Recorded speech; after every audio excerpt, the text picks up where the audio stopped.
Yeah, that's right. Why not you? That was a quick clip from the documentary Torched. This locally made film tells the story of Austin Torch, a fiery group of female and non-binary athletes in Austin who are on a mission to professionalize their sport of ultimate frisbee, which is traditionally a male-dominated field. Yeah, director Hoag Kepner and Austin Torch team member Elise Bjork, are here to tell us more about the team and the award-winning feature documentary. So cool, y'all. Good morning. Good morning. That trailer was, gave us a really good kind of vibe of the film and of the sport, which we'll talk about in a second. But Hoag, let's start with you. How did you made this film, also scored it, we'll talk about that. But how did you come across this team, and then what inspired you to say, I want to tell the story? Well, my brother, Bonesaw, who you saw in the trailer there, he helped form the team with a bunch of the players back in 2016.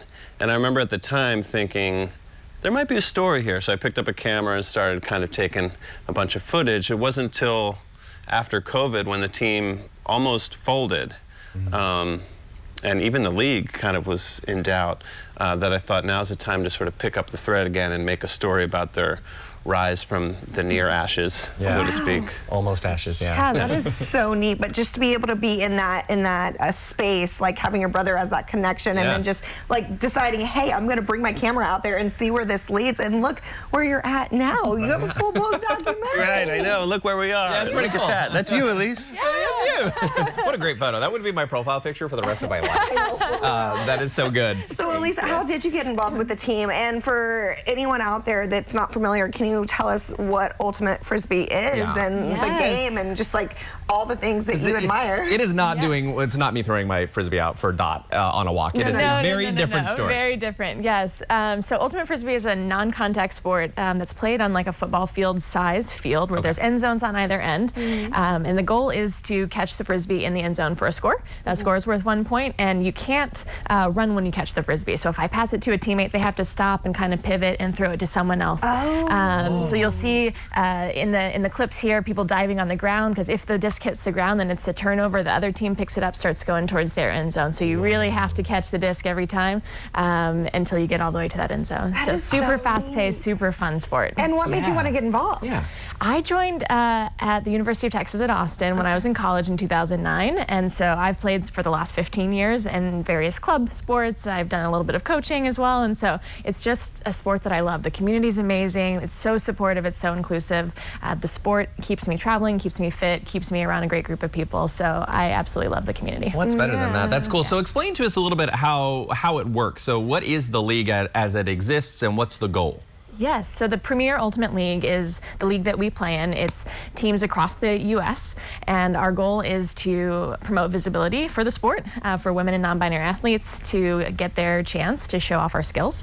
And so we play teams all over the U.S. We're flying around. We're doing red-eye flights and, you know, driving across the country sometimes to play other teams. But the goal really is to just show off and provide opportunity for people to see the sport and see what they can be. Is that semi-professional, or is this the professional? Because I'm not sure where we are in the journey. Are we still? Yes. So I guess it would technically be semi-professional because it's not any of our day jobs, right? It's our salary. We do get paid. We do get our flights paid for, our travel, all that stuff. But it's not enough to make all the bills happen. Right. So we're working our way to that point. That would be amazing. That's what we're doing, right? So yes, on the way. Amazing. And Hoag, you got to kind of capture all of this in your documentary, but not only that, you're also a musician who composed the score. What was that creative process like for you?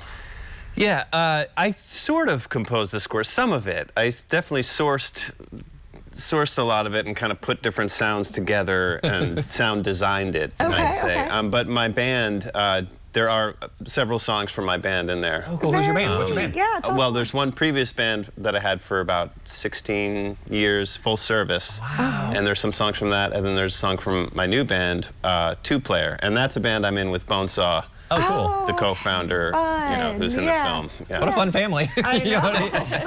Setting up frisbee teams and bands and making documentaries. All the things. I went in on that. That's so cool. So really, we've talked about, you know, trying to raise awareness, and obviously that's something that Torched can do. What is it that you hope that people will take away from this documentary? Well, one thing, I have a timestamp on my hand here, 27:35. 27 minutes, 35 seconds. If you just go to one spot in the movie, go to that, because Elise has this one little throw. It's one of my favorite parts of the movie. It's a 2-foot throw, but it's her offhand, lefty. Oh. There's about a window this big she has to throw it to a cutter. And it's a very touchy little throw. It's beautiful. Because a lot of Frisbee gets the dives and the big leap and grabs, but that to me is quintessential good Frisbee. And so I hope people see just how nuanced this sport is. And there's also larger goals for the film, which I'm sure Elise can touch on here. 2735. Got it. How about you, Elise? Yeah, I mean, I love that about the sport. Definitely, we would love to have folks get more interest in the sport, come join and play, come watch our games. We also do a lot of equity work. Our goal for the team is to make sure that we are focused on racial and gender equity, sexual equity as well. So we hope that that can be part of it as well, that we're not just athletes, but we're also in the community trying to do work for people who need help. I love that. We have noticed a theme here in Austin, especially on our show having these guests recently. A lot of that work for equity is being done by women in this town, in sports especially, and I think that says a lot. We got to wrap. We're getting a wrap. And we can talk with you guys all day. Thank you so much. We got to let people know, where can we see the documentary? You can see it on Prime Video, and you can see it on Apple TV, as well as a host of other digital and cable platforms. We're going to check it out, friend. Head to torch.com to learn more, and make sure you follow them on social media. And get out in there, support the Torch. Thanks, y'all, for being here. Thank you. Thank you.